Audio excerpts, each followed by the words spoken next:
Sure. What do you think of what you heard, Senator?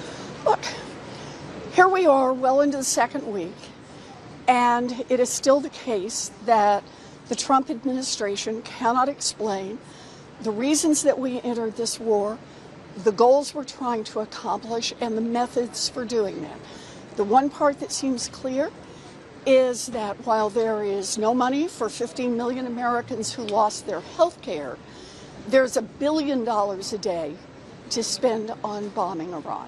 Did they give you a cost estimate of the... No, not in this setting. They did not give you... Yeah, what I'm saying comes from publicly reported information.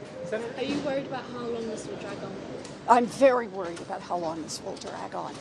We are hearing no logical estimates about when it will be over. Did you ask about the girls' school, the Tomahawk missiles, and I who was can't responsible? I can't talk about that here. I'm sorry. Where would you be if they sent up a supplemental? And did they give you any indication this morning that a supplemental is on its way to Capitol Hill? At this point, I am a hard no on a supplemental. This is not a war the American people want us to engage in. This is not a war supported by this country, and this is not a war that makes us safer.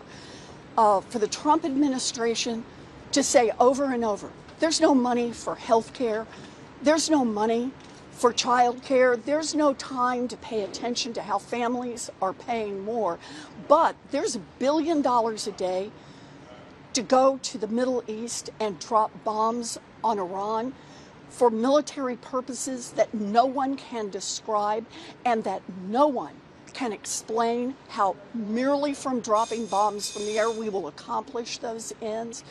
No more money. The one thing Congress has the power to do is to stop actions like this through the power of the purse. The military already has $1 trillion. The military already cannot pass a simple audit on where that money is.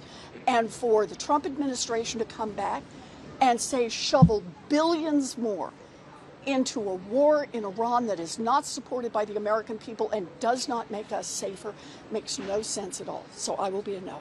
Thank you. Thank you. You. Senator Rounds.